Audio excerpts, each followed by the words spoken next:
Hello, my name is Elle, and I am the host of the Mage system.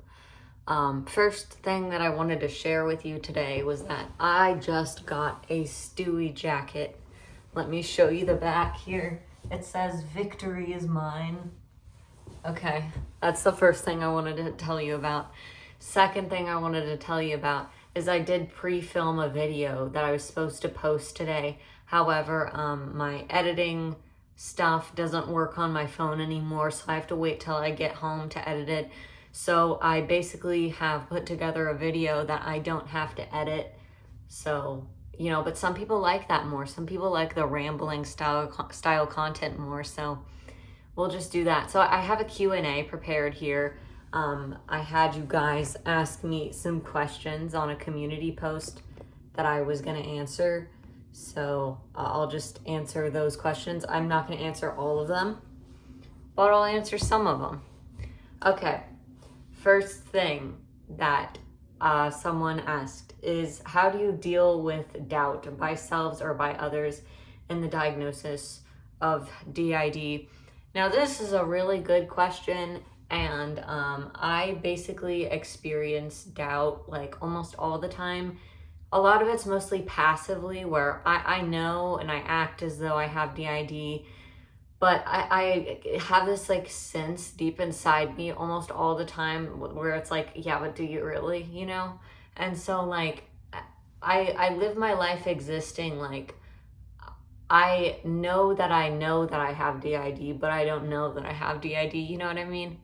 But anyways, I think one of the things that helps me the most with personal doubt is reasoning with myself and being like, hey, look, you have consistently known that you've had this thing for years, and you've done this for years, and you've gotten diagnosed, and you've been through this with therapy, and you have this whole YouTube channel where you talk about it. That would be pretty crazy for that to that's a really strong commitment to the bit. I think, that would have to be some level of delusion, like intense delusion for that to actually not be the case, that you actually have DID. So I think that's helpful. I think other things that are helpful is those moments where I do have like a really long switch or a really long interaction with an alter, or an alter has a flashback or something like that. And I am just sort of like sobered into realizing, oh shit, yeah, that's right. This is real. This is a real thing. As far as doubt by other people, I mean, I've dealt with a lot of that, and I really can't afford to sweat that shit anymore. I just don't care. I really just don't care. When it's professionals, it's a little more difficult because you actually do need help from those people. So it's just, you just got to keep soldiering through and trying to find professionals that will respect you. But as far as just like random people on the internet or anything like that, I don't care. People in your life, you just sort of have to choose who you tell, because the people that definitely aren't going to believe you, and the people that probably will believe you. You just kind of got to choose who you're going to share that with. They also asked, how do you structure all your days? So I guess like a normal person does. Since I have ADHD, I often do not work on like a very much structure. I sort of just do what I want to do whenever I want to do it. And I don't think that that's a bad thing. I think that it's kind of nice because you don't feel like you're obligated to have to do a thing that you plan to do that now you don't really want to do it. You know what I mean? And it works the same way for my DID. If an alter comes out, they come out and they do what they want to do. If they want to do a full face of makeup or anything like that, I just have to be like, okay, I accept that later I'm going to have to take this off, and that's fine. I'm not the only one who lives here. It would be selfish of me to just be like, no, you can't do this. I have to do homework later. I don't know. Maybe that's not entirely selfish. I don't really know. But do you use a planning system? And if so, how do you develop it? Again, not a huge amount of planning system. I do have a book. It's basically like a blank sketchbook.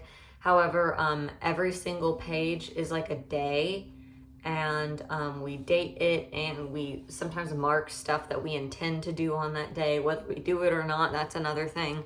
I've learned to accept that if we don't do what we intended to do on the day, like, it's fine. Like, you don't have to freak out about it.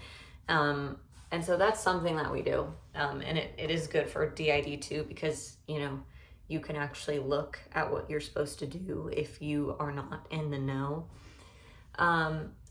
How do you all, do you all know the feeling of being so much slower than other people, needing much more time to figure things out, get things done, especially easily distracted by other people, etc.? How do you deal with this? Yes, a lot. I am neurodivergent. I have autism and ADHD, and that's honestly one of the hardest things because I have a very difficult time with executive dysfunction. I have a really difficult time doing any sort of thing that I need to do that I don't care about. Not that I don't care about, you know, like going to the DMV or something. Like, I care about that, but I'm not like interested in it. So it is so difficult for me to do things like that. And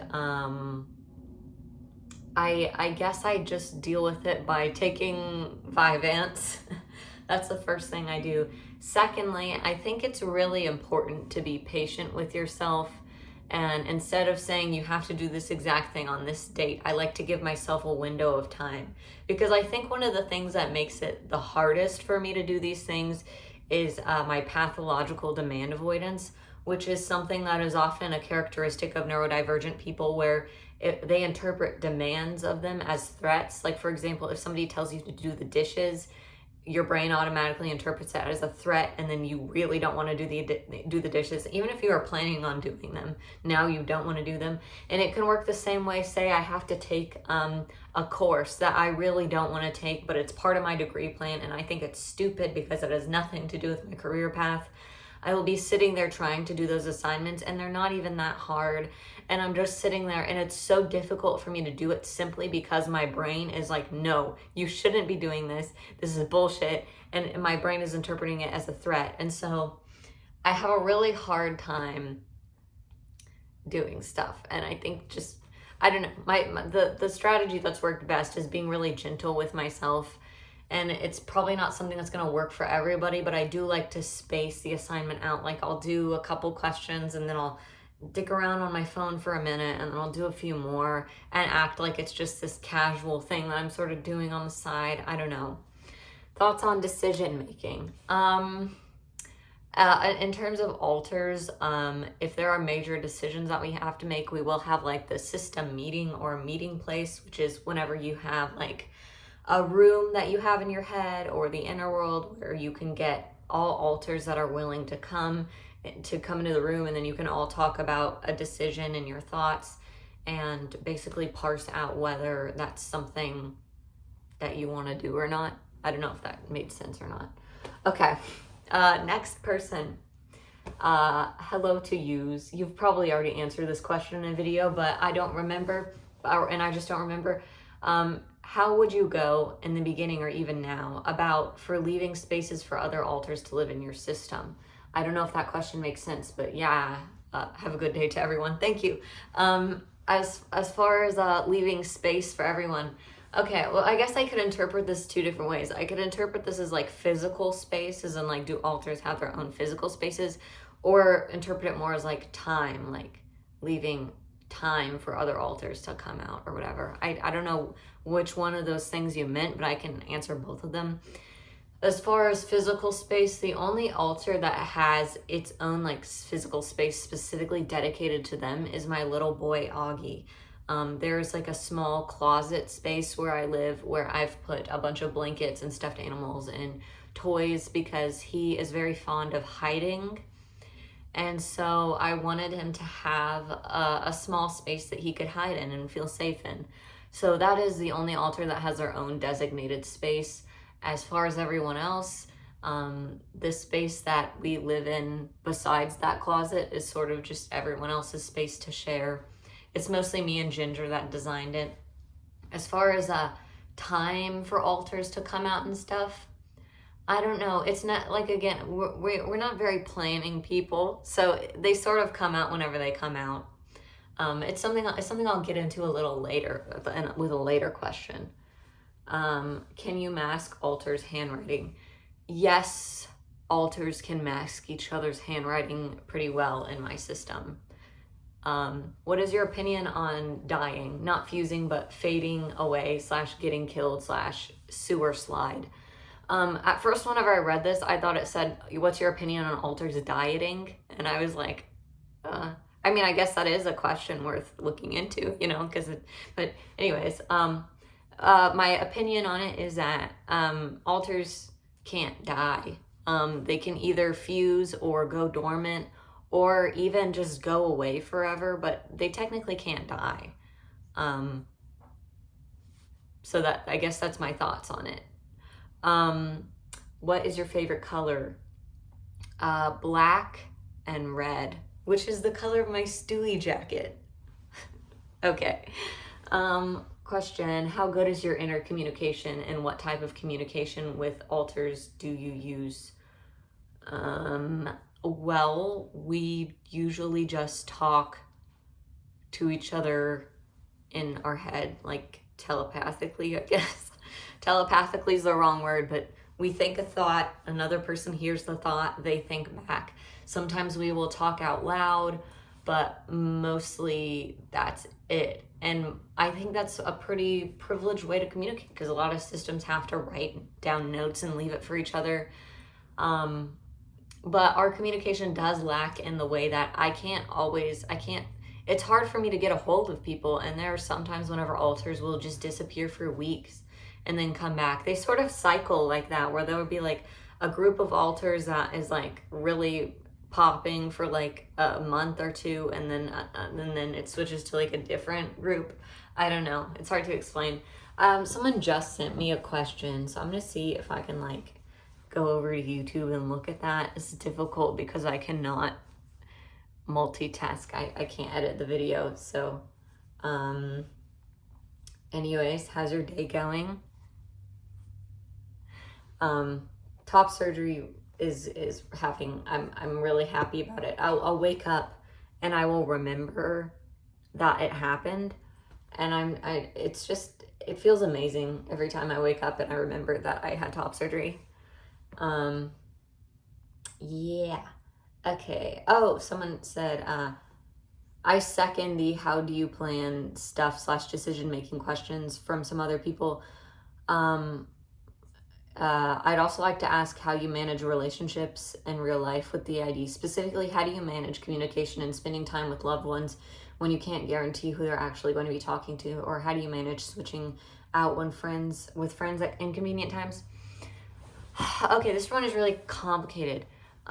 So the first thing is that if it's somebody that I really like me as L, there often won't be a ton of switches unless somebody gets triggered, simply because I like that person so much. They're a positive trigger for me, so it generally keeps me in the front. As far as other people, like loved ones and stuff, I used to really try hard to suppress switches, but then I realized over time that like whenever you suppress switches a lot, it tends to just make alters feel unwanted and just bad. So I started just being open, like, okay, well, if you guys want to switch in, you can. But there is the whole conversation around masking, because most people in my life do not know that I have DID. Even if they would believe me, I don't tell them because they would think it was weird. So, or they just wouldn't know what to do about it. And all that shit is just so fucking awkward that we just prefer to not really share it with most people. So, usually whenever alters come out, they have to like mask semi, but that's okay. I really, these days I'm pretty lenient with my time, you know. If they come out, sure, that's fine, you know. I don't know, I don't want to upset anyone. Yeah, switching at inconvenient times, like if a little switching out during a test or something. I guess in that situation, I sort of like encourage co-consciousness, or you know, someone probably tries to step in and like be co-conscious with that little, or, you know, in that specific example. But yeah. Okay. Okay, someone just said, Ginger seems so sweet in that she wants whatever makes you happy regardless of the body changing. How have y'all gotten so close, and are there things that help her to be happy, or is it just that if you're happy, she's happy? And has gender affirming care helped with your ED? I completely understand if that is too personal. What do you do to pass the time when it's cold out? What's next for you? Okay, those are all good questions. I can't answer the first one completely for Ginger. Yeah, I think that I know that I think that her happiness does depend somewhat on like my happiness and other alters' happiness, not just because, I mean, we love each other a lot. And also, I like to think it's partly because we all share a body. So, for example, if I'm engaging in a bunch of eating disordered behavior or something like that, obviously that's going to make everyone in the system unhappy because it's also their body. And as far as how we've gotten so close, I think the reason me and Ginger are more close is simply just naturally due to how and why we were formed. I think we were formed to be kind of like siblings for each other in an environment that was kind of neglectful and frankly extremely boring. And so I think that she was sort of probably brought up to be kind of like a bigger sister type of person. And so I think that's my theory behind why we're so close. But I'd have to ask her to expand on the question. Has gender affirming care, but also there are other things that make Ginger happy besides me. Like there are several other things, but I don't want to speak for her on them. Has gender affirming care helped with your ED? I completely understand if that's too personal. That's fine. I'm a pretty open book, I guess. Yes, it has. And it's crazy because I didn't even realize it until I feel like a new person, man. It's crazy how you don't realize that something affected something else so much. And I just wish that people were more open-minded about gender affirming care. I think the ED, a lot of it was just, without going into too much detail because I don't want to have to give a trigger warning or anything, but a lot of it was just like, I already don't feel like I have a whole lot of control over my body because, you know, I'm trans, and I could convince myself I was okay with it, as us folks who already have the brain capacity to develop DID probably have the brain capacity to convince themselves that they're actually okay with being a gender that they're not okay with being, and instead covering it up with something else. And so not only was it the gender thing, it's also like trauma and all this other stuff cultivates, and you end up taking other non-helpful measures in order to regain control over your body. And I feel like that is what was happening. And I'm not entirely, completely at a place of satisfaction with my body yet. I think testosterone still has a little bit more wonders to do, but God, do I feel so good after top surgery. It's amazing. Okay, and what do you do to pass the time when it's cold out? Well, I do a lot of assignments. Pretty boring. I watch a YouTube. I write some. I draw. I make music. I make YouTube videos. And that's mostly it. I was never a person that liked to leave the house much anyways. What's next for me? Oh, that's a good question.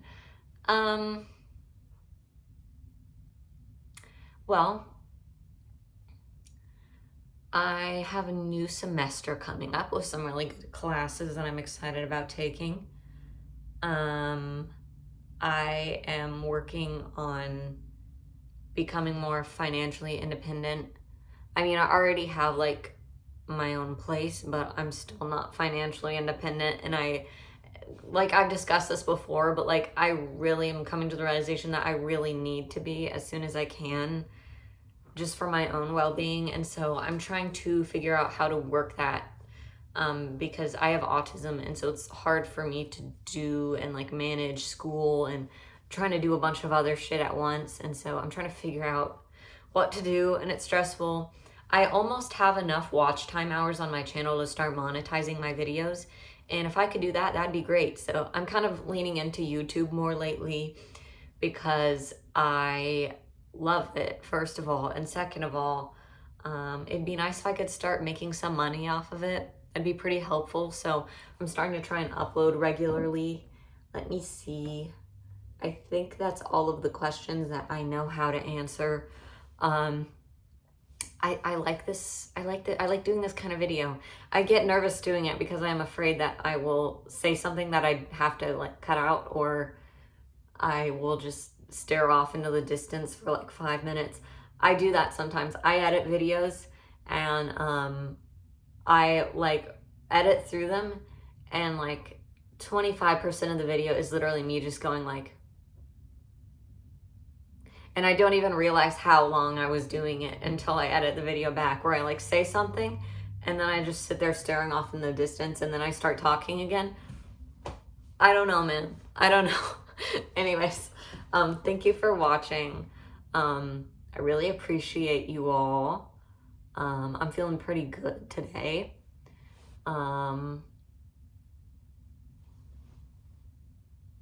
Bye.